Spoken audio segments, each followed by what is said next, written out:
¿Qué tal? ¿Cómo están? Bienvenidos a un episodio más de Deportes 503. Su servidor Carlos Artiga les da la bienvenida. En esta ocasión vamos a conversar con otro escritor de la historia de nuestro fútbol y de una de las páginas inolvidables. Aquella noche, en el 2008, en el camino a la siguiente fase de la eliminatoria que terminaría en el hexagonal del 2009. El gol que metía El Salvador en la siguiente fase llevaba el desvío en la espalda de Chepe Martínez. Pero no solo es eso, Chepe, es una carrera de fútbol dedicada al deporte y de eso conversamos. A continuación, póngase cómodo, disfrute de Deportes 503 y síganos en las diferentes plataformas, en Spotify, en Apple Podcast, en el canal de YouTube de Buenos Días Sonora y compártalo con todos sus amigos. Comenzamos. Qué bueno que nos acompañe en una nueva edición de Deportes 503, el podcast que usted puede escuchar en Apple Podcast, en Spotify y también en el canal de YouTube de Buenos Días Sonora.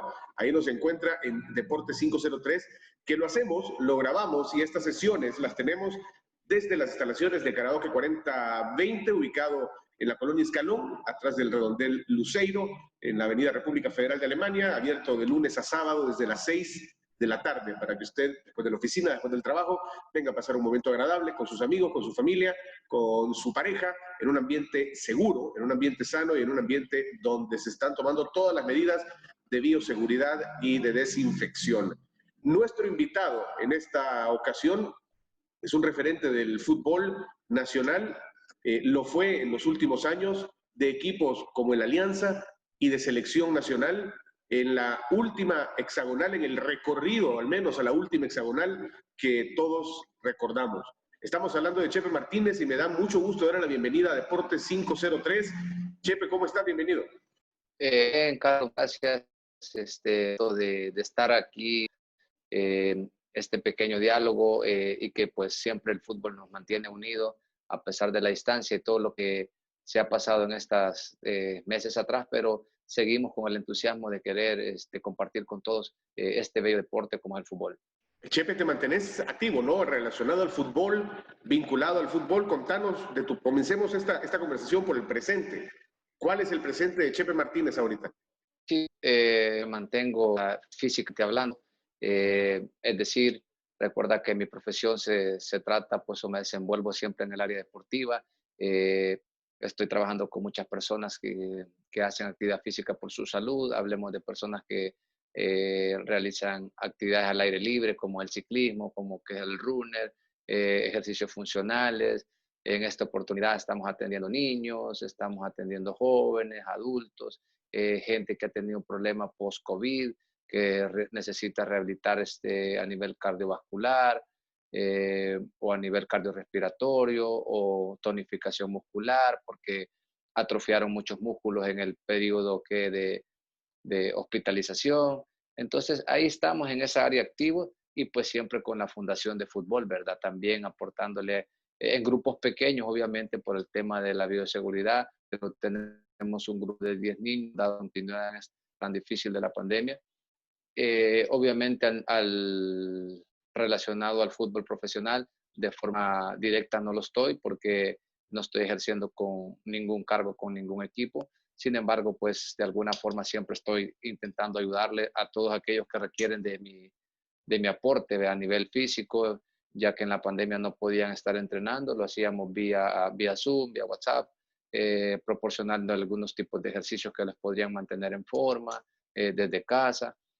Chepe, y seguramente durante la pandemia mermó mucho la actividad física durante la cuarentena, en especial los meses de abril, mayo, marzo, abril y mayo tienen que haber sido de los más duros. Chepe, ¿cómo fueron esos meses? Pues fíjate que sí, realmente no fue uno de los mejores meses en los últimos años o un trimestre de los mejores meses en los últimos años porque hubo mucha incertidumbre, también había demasiada presión psicológica, demasiada frustración emocional, todo girando alrededor del miedo, de la salud, de la familia, de la economía. Entonces, habían cosas como primordiales a las cuales debías de prestarle atención y el deporte como que no era una de esas, por la mismo que empezabas a sopesar entre qué era mejor, si subir unas 10 libras en este tiempo o salir a correr para mantenerte. Y entonces empezabas a sopesar y decís tú, no, mejor esperémonos porque no sabemos cómo esté que el virus que está en el aire, que hay un montón de incertidumbre que como lo que ya sabes. Entonces, yo en lo particular, pues como tenía la fortuna de tener un gimnasio, me traje parte del equipo del gimnasio para mi casa y en mi casa yo hacía los ejercicios estacionarios como la bicicleta, la elíptica, tenía mi equipo de pesas, pero y también me tomé como un tiempito como para decir, bueno, hay que aprovechar este espacio forzado para descansar. Sin embargo, muchas personas me empezaban a preguntar, mire José, ¿y por qué no hacemos algo? ¿Y por qué no lo hacemos en Instagram? Y se empezó a innovar todo aquello que a todos nos pasó, que empezamos a investigar cómo hacerlo, cómo mejorarlo, cómo actualizarnos, cómo integrarnos a esta nueva normalidad. Y entonces empezamos, ¿verdad? Pero algunos traemos como cierta pasión para algunos aspectos de la vida y para otros no. En el caso mío, la tecnología no es algo así como que me apasione. Sin embargo, creo que es una herramienta sumamente importante en la actualidad. Entonces, intenté incursionar en este tipo a través de videos de YouTube, de la importante el aspecto físico. Un niño tiene mucho tiempo para poderse poner en forma, pero sí tenés poco tiempo para distraerlo, para recrearlo, para divertirlo. Y yo era más, me inclinaba más porque el niño disfrutara. La relación del fútbol, tú sabes que es un espacio al aire libre, una pelota, un compañero, un amigo, un rival, meter la pelota en un arco, ese es el fútbol. Y muchos profesores se enfocaron en estar haciendo escaleras, en estar haciendo saltos, en estar haciendo cosa que al final podría terminar odiando el deporte porque eso no es el fútbol. ¿Sí? Entonces, fue mi apreciación y respetaba la apreciación de otras personas. Imagínate si correr al aire libre 30 minutos es aburrido, ahora correrlo en un lugar, en un metro cuadrado. Entonces, cada quien se inclinó por donde quisiera y yo pues tomé esa parte como un eje esencial y así de esa forma fue transcurriendo el tiempo pues en esta pandemia hasta que hoy tenemos la libertad de poder salir con ciertas medidas, no con tanto miedo como antes, pero como que ya nos hicimos más sociables con el virus. Es decir, hemos aprendido a convivir con el virus. Bueno, estamos aprendiendo, digamos, de alguna manera. ¿Qué de las cosas que comenzaste a hacer en la pandemia crees que van a permanecer en tu rutina, en tus hábitos, en tus entrenos, en tus dinámicas? ¿Qué de lo que no hacías antes que comenzaste a hacer en la pandemia crees que se va a sostener? Bueno, yo creo que a nivel de mental es como tomar conciencia de la importancia que es el tiempo. O sea, el tiempo, el poder disfrutar cada momento en que tenés con las personas cuando las tenés. Por ejemplo, eh, tenés trabajo o tenés un exceso de trabajo, aprender a amar ese exceso de trabajo, aprender a gestionarlo, poder al máximo. Creo que esa es una de las cosas que tener ese contacto, ese acercamiento vía redes sociales, ¿verdad? Con la gente, empezar a interactuar con las personas. Es una de las cosas que creo que no debería dejar de hacer, sin embargo, me cuesta dejar de hacerlo, porque ahora, después de la apertura, me he saturado de trabajo en donde el tiempo libre es bien poquito y puede parecer un poquito contradictorio, pero antes pasaba mucho tiempo con la familia y ahora tengo que trabajar, darle gracias a Dios porque lo estoy haciendo, pero me queda poco tiempo con la familia. Pero, ¿qué te puedo decir? Son dos fases diferentes que tengo que enfrentarlas y, como te digo, aprovecharlas al máximo. De ahí, pues, posiblemente también algo que no debería dejar de hacer es como ser autodidacta, ¿verdad? Estar investigando a través de redes sociales sin caer en el abuso del tiempo en sedentarismo, ¿verdad? Porque también el teléfono se convierte en un accesorio que puede dañar tu salud, porque tú sabes que es bien entretenido estar, imagínate si estás estudiando después de estar estudiando, estás curioseando redes sociales de algo y entonces empezás a escribir mensajes, tenés 10 grupos a los que perteneces y unos dicen, entonces cuando venís a levantar tu cabeza tenés 3 horas de estar sentado. Entonces ese killing, ese sitting killing que le llaman, a muchas personas les está afectando en una forma en donde después se hace como raro levantarse. Pues por ahí creo yo que es lo que he hecho, algunas cosas que no dejaría de hacer que te mencionaba y otras que posiblemente sí hay que cambiarlas. De acuerdo. Chepe, vamos a los orígenes de Chepe en el fútbol. ¿Dónde comenzaste, Chepe? ¿Cuáles fueron tus inicios? ¿En qué escuela? ¿En qué academia? ¿En qué equipo? ¿En qué barrio? ¿En qué calle? ¿En qué colonia? ¿Dónde fue ese primer contacto de Chepe Martínez con el fútbol? El primer contacto como tal y luego tus inicios como futbolista. Mis primeros contactos con las pelotas pues fue obviamente con una pelota de plástico, te decía una pelota improvisada, ¿verdad? O no una pelota tan esférica, no un cuero, no cierta presión de aire, sino que era más que todo con lo que podría rodar, 2 piedras en una avenida, en la colonia La Ermita, calle María Auxiliadora, fueron de las calles en donde empezamos a jugar. Posteriormente, pues en el municipio me trasladaba a colonias como la de San Andrés, San José, Popotlán, y te puedo mencionar casi todas las colonias, la Guadalupe, San Sebastián, todas las colonias de Apopa en donde pudimos haber andado jugando a través de las escuelas, de los centros escolares. También pertenecía a la escuela de ADET, que creo que fue como mi fútbol base. Estuve en equipos infantiles en la colonia, estuve en el equipo de Vendaval, Vendaval en las escuelas de fútbol, ¿verdad? Un par de temporadas, pero más que todo la base fue en ADET.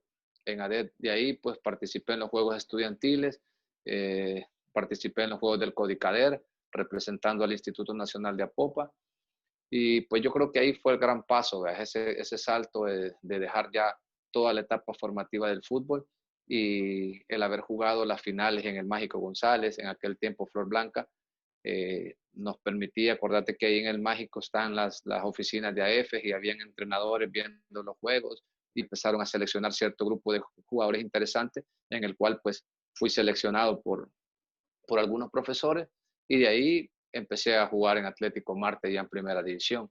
Debuté en Hilo Vasco contra el Roble, fue mi primer partido en Liga Mayor. Tuve la fortuna de jugar solo en Liga Mayor, de formar parte de selecciones. Y después de Atlético Marte pasé una temporada a Limeño, después me vine a San Salvador, después jugué con Firpo, jugué con Alianza y me retiré nuevamente en Atlético Marte. ¿Qué recordás de esa formación en ADET, Chepe? ¿Cómo era ese proceso formativo en las escuelas de la ADET? Mira, de los recuerdos que más tengo es, por ejemplo, la amistad, ¿verdad? La amistad que pude desarrollar con los que aún siguen siendo mis amigos en el municipio de Apopa. Esa sinceridad con que jugábamos a la pelota, ¿verdad? Todos los consejos del profesor, el profesor Alarcón, que es muy conocido en Apopa también, porque ha formado un montón de niños. De hecho, platicaba con él el fin de semana y me decía que él no tuvo la oportunidad de jugar en primera división, aunque la familia de él es bien futbolera. Y yo le decía, usted no tuvo la oportunidad de jugar, pero sí le dio la oportunidad a muchos que jugaran por usted, en el caso mío, y hubo otros también que jugaron. Entonces, recuerdo mucho la parte física, tal vez no era tan sistematizado los entrenamientos en el sentido de que como llegan un montón de niños, cada vez hay que estarse ajustando, adaptando y todo. No se seguía un programa, decía, digamos, progresivo de las cargas de entrenamiento, sino que más que todo era aprovechar la energía de cada uno de los niños y el talento. Y pues poco a poco la parte física que absorbíamos nos iban dando mayor resistencia a cada una de las actividades y sacarle diferencia a otros jóvenes o niños que estaban compitiendo con nosotros. De ahí recuerdo también todas las canchas, la forma en cómo nos transportaban de RAI, a veces en Picat, a veces en bus, a veces el bus amarillo, no sé cuántos recuerdan ese bus amarillo. Creo que todos los que hemos jugado nos hemos subido aquellos buses que nos prestaba el licenciado Palomo Sol y los viajes a la Hacienda del Tránsito. Recuerdo tantas escuelas también que participábamos antes, te puedo mencionar Coca-Cola, Antel, Andacel, Famosa, todas esas escuelas que yo creo que hacen falta en este momento para que los niños puedan tener esa recreación e inolvidable, pues por supuestamente, mira cuánto tiempo y te puedo decir, cierro mis ojos y recuerdo cuando estábamos los 5 niveles jugando en una cancha y todo era diversión, todo era súper bonito. Los sábados empezabas a las 8 y terminabas a las 2 y no te querías ir de la cancha, pues. Y seguramente tus papás te iban a buscar y sabían dónde encontrarte. Entonces, todas esas cosas sí son como que han llenado el corazón de uno de sentimientos bien nobles hacia el deporte.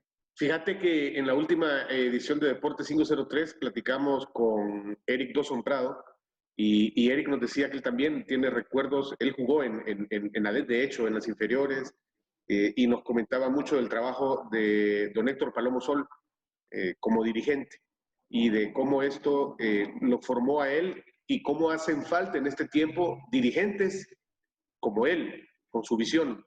¿Crees que tú también estás de acuerdo en que es una parte importante en el desarrollo del fútbol la relevancia que tiene la visión del dirigente, Chepe? Sí, mira, yo creo que sí. Definitivamente yo creo que tienen que haber dirigentes con ese tipo de visión, pero yo creo que también la forma de gestionarlo ahora ya tiene que haber cambiado. Según Sol lo hacía con sus propios medios. Imagínate que ADET era, vaya, Doxon era de ADET y yo nunca jugué con Doxon porque era de otra filial. Había Pango, había filiales en Apopa, en la del Leo, de profesores, pero de repente unías a todos los grupos y eran 300, 400 niños. Entonces, sostener eso necesita de una gran cantidad de recursos, no solamente el recurso de conos, vallas, pelotas, chalecos, no, la logística, transporte, a veces alimentación, eh, luego una reserva, luego un equipo de mayor, pero yo creería que un programa en donde ellos puedan patrocinar cierta cantidad de niños y enamorarlos que no solamente están contribuyendo al fútbol, sino que también están alejando a un niño de caer en los riesgos de los problemas sociales.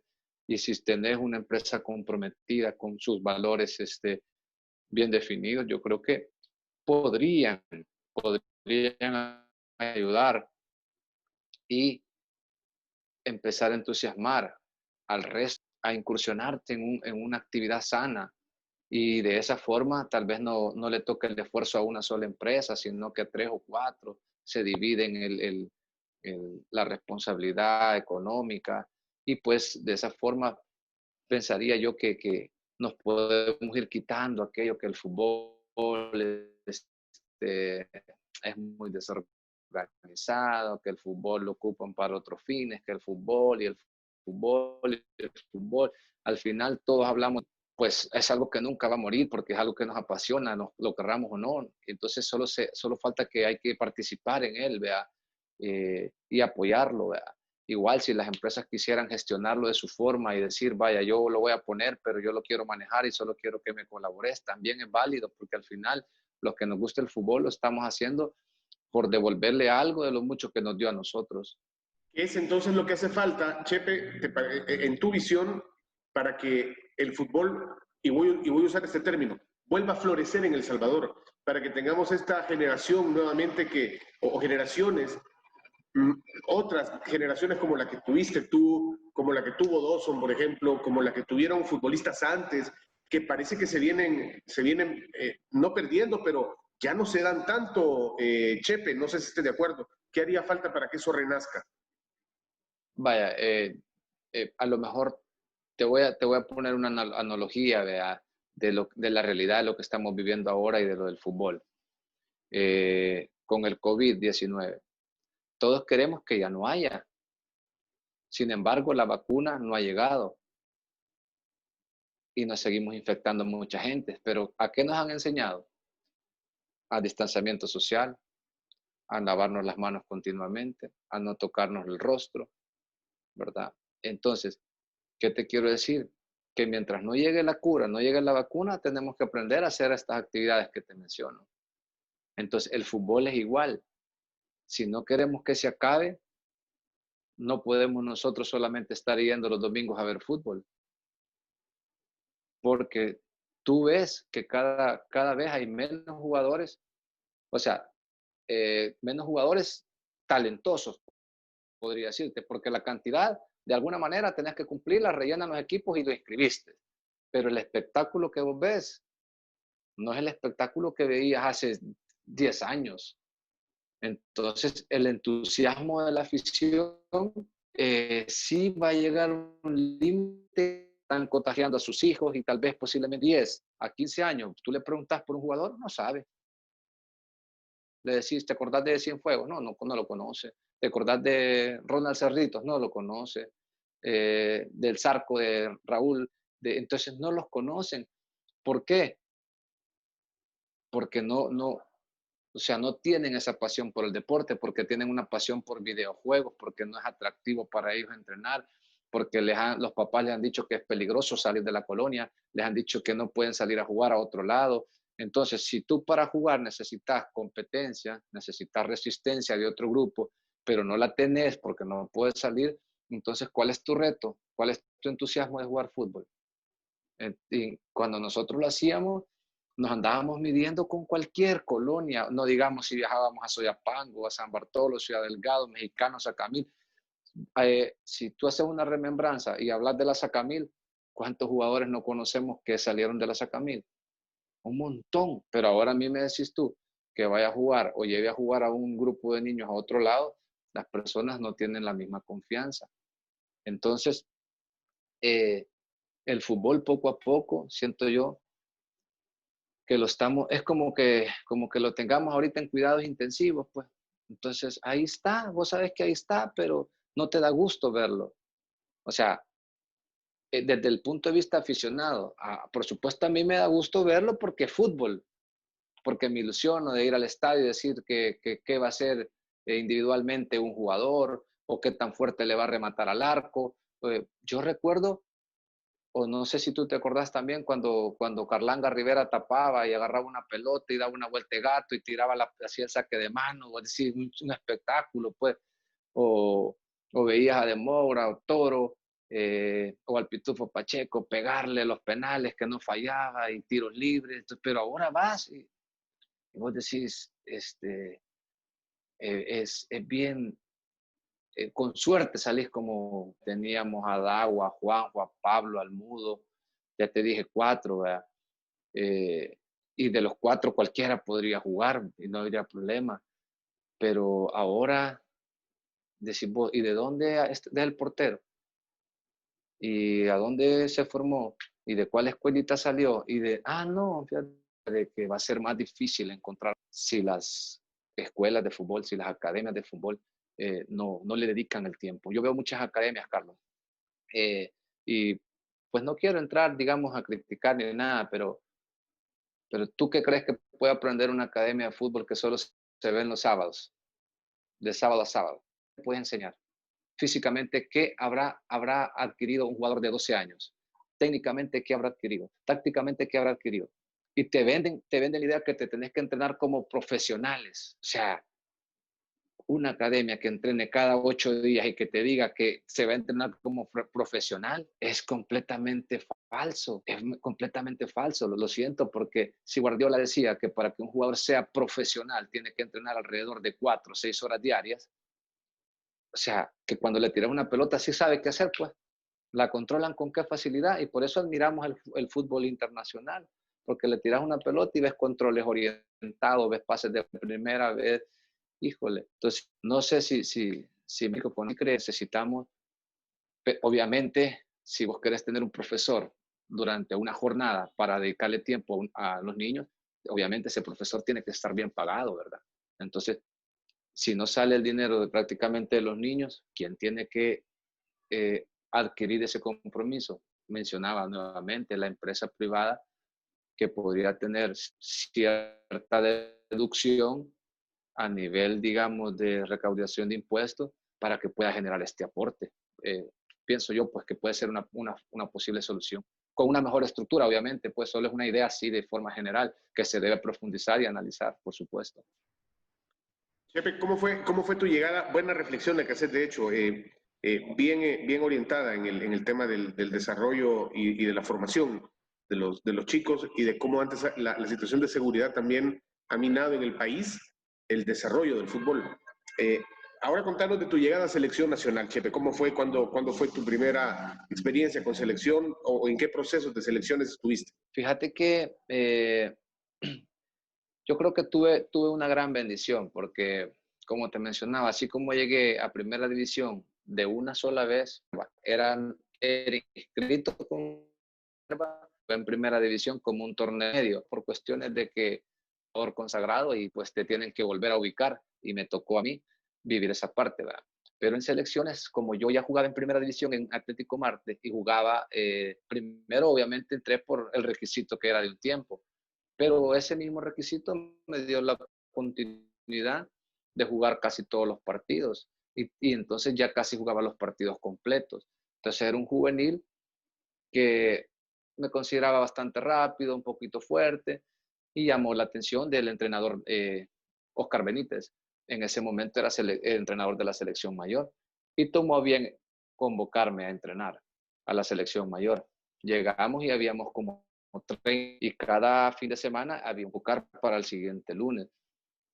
Y la selección en ese momento estaba compuesta por Cienfuegos, como te decía, el Zarco, Díaz Harcer, Misael Alfaro, William Osorio, Catanica Martínez, Memo Rivera, Ronald Cerritos. Los delanteros juveniles éramos Freddy Viches, estaba yo, estaba Liceo Quintanilla, que todavía estaba un poquito más joven.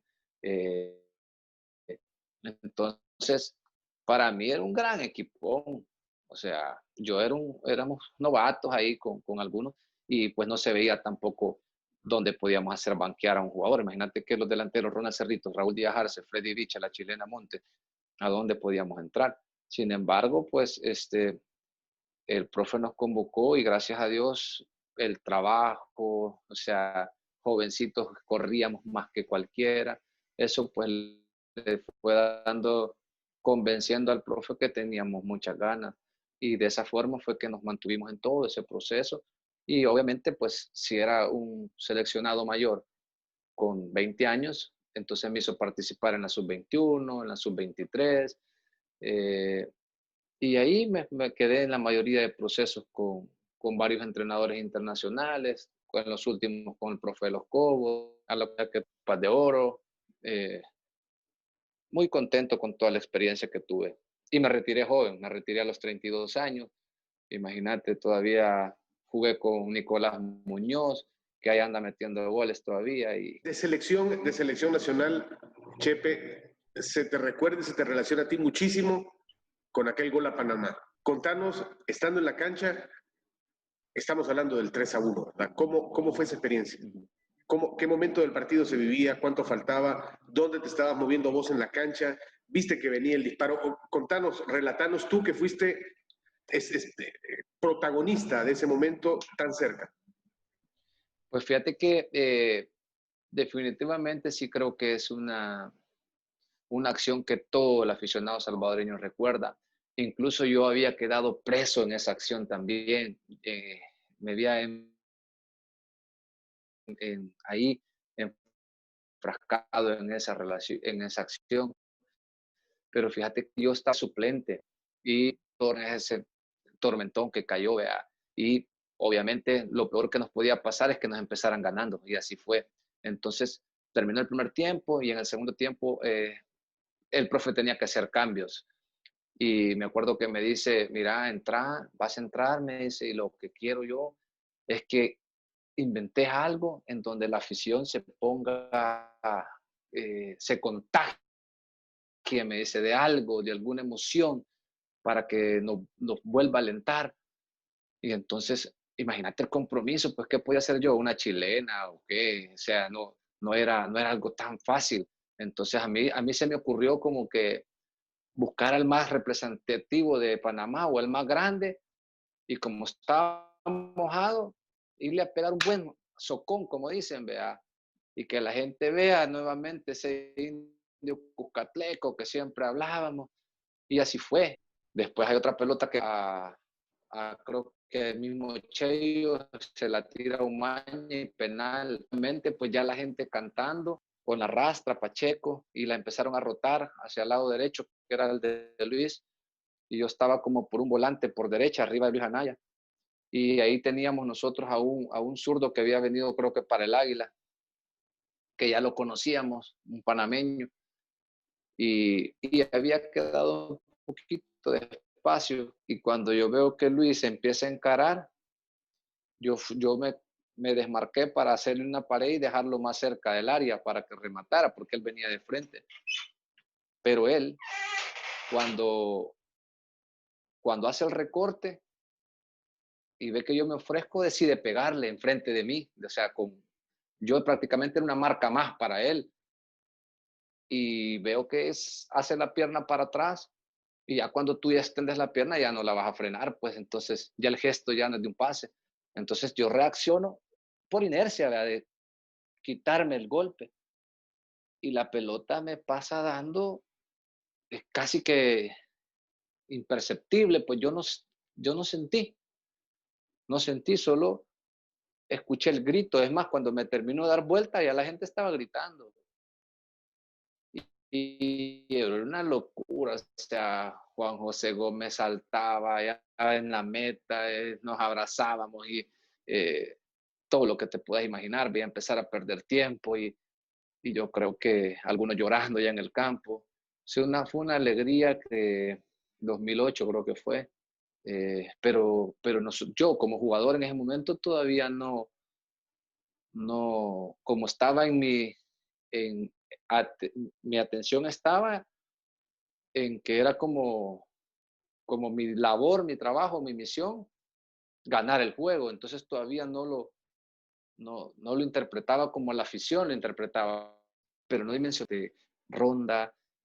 Tú sabes que ya se jugó en hexagonal, que trajimos a México, a Estados Unidos, Costa Rica, creo, y un mundialito, como le llaman para nosotros, ¿verdad? Todo a través de esa acción. Y la alegría de la gente, mucha gente me decía, amigos, mira, yo te aseguro, me decían que sos el único hombre que ha hecho llorar a tantos hombres juntos, me dice. Y le digo, yo no lo había pensado de esa forma, le digo, pero tenés razón, en el estadio hubo mucho aficionado que se abrazaba sin conocerse, pero son cosas que solo el fútbol te puede dar. ¿Esa pelota iba para adentro si no te pegaba a vos, Chepe, o iba para afuera? No iba para afuera. O sea, ya después de ver el video de los diferentes ángulos, quizás iba como 1 metro hacia afuera, porque Luis la agarra con la izquierda y la tira al palo de Penedo. Entonces, incluso Penedo estaba tan atento que Penedo ya va en trayectoria del balón, casi con los 2 pies en el aire. Y cuando me pega a mí y ve que la pelota agarra para el otro lado, Penedo se ve que porque si Penedo no sigue la trayectoria de la pelota del primer tiro de Luis, él pudo haber agarrado la pelota en el centro. Pero él estaba tan concentrado, y son de las cosas que no se repiten en el fútbol, porque puede ser otra cosa parecida, pero no igual. Entonces, estás tan atento que no quieres dejar ir ningún milímetro de acción. Entonces, cuando él ve el tiro, como portero, obviamente, vos reaccionás al primer impacto. Entonces, cuando Luis contacta la pelota, el Penedo ya va para el poste de él. Y yo recuerdo que en el aire, él hace el gesto como que, porque es que él sabía que ahí se quedaban fuera.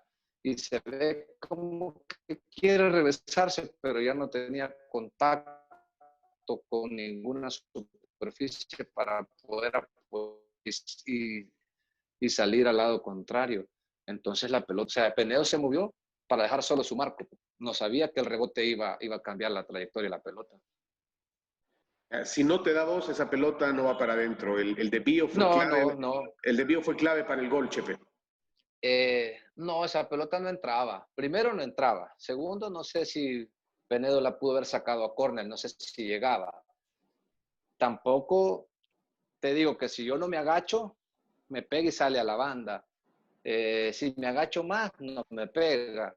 Si O sea, si cualquier cosa hubiera hecho de la que no hice, ahora, no la hice porque quise. Yo lo que estaba evitando era, en su momento, que me pegara en la cara. O sea, mi reacción fue natural y Dios quiso que fuera como fue. ¿Dónde te pegó, Chepe? Porque decían no te algunos, puedo mentir que... algunos decían, Chepe, la pelota le da primero en la espalda, le da en el hombro, le da en el cachete, le da en la oreja, en la cabeza. ¿Dónde te dio esa pelota? Me pega en la espalda. Cuando yo le hago así, la pelota me pasa, pero como cuando vos tiras una piedrita plana en el río, ¿va? Que le hace así. Entonces, la pelota yo me agacho y como estaba mojado, no hace ni siquiera un contacto fuerte, sino que solo topa para cambiar de dirección, de altura. ¡Pap! Y como me pega como por acá, cambia la dirección un poquito y la altura. Entonces, por eso yo me puedo poner 20 veces a que me peguen un pelotazo y no vuelve tras la pelota. O sea, son cosas que, como te digo, el fútbol te las da, Dios quiere que pasen. ¿Por qué? No sé, pero ese día yo iba pasando por ahí, pues, y me tocó a mí, ¿verdad? Chepe, todos recordamos ese momento y recordamos tu carrera con los grandes equipos que has mencionado. Te queremos dar las gracias por habernos acompañado en este episodio de Deportes 503 y por las reflexiones que has hecho de algunas cosas que necesitan cambiar para que nuestro fútbol vuelva a florecer y vuelva a ser el de antes. Nos gusta tocar estos contenidos en Deportes 503, más allá de la noticia del día, del deportista del momento, hablar con personajes como vos que dan un enfoque diferente al tema del fútbol para analizarlo de otra óptica y ofrecer otro contenido a la audiencia de Deportes 503. Por eso te queremos agradecer el tiempo que nos has dado, Chepe. No, Carlos, muchas gracias. Ya sabes que para mí es un placer enorme compartir con ustedes y poder llegar al oído de toda la audiencia que lo sigue a ustedes a través de este canal. Otro contacto que podamos hacer, algún tema que tomen a bien, pues a discutirlo desde mi punto de vista con todo gusto y nada más saludarte a ti y a todos tus oyentes. Muchas gracias. Muchas gracias a ti también, Chepe. Recordar que esto lo hemos hecho desde las instalaciones de 4020, Karaoke 4020 en la colonia Escalón. Chepe Martínez, nuestro invitado, autor, escritor de primera mano de esa página tan bonita de nuestro fútbol que todos recordamos en el año 2008. Y la invitación para que esté con nosotros en la próxima y no se pierdan nuestros contenidos, siempre en Spotify, en Apple Podcast, en el canal de YouTube de Buenos Días Sonora, el podcast Deportes 503. Suscríbase, denle like y compártalo con todos sus amigos. Nos reencontramos en la próxima.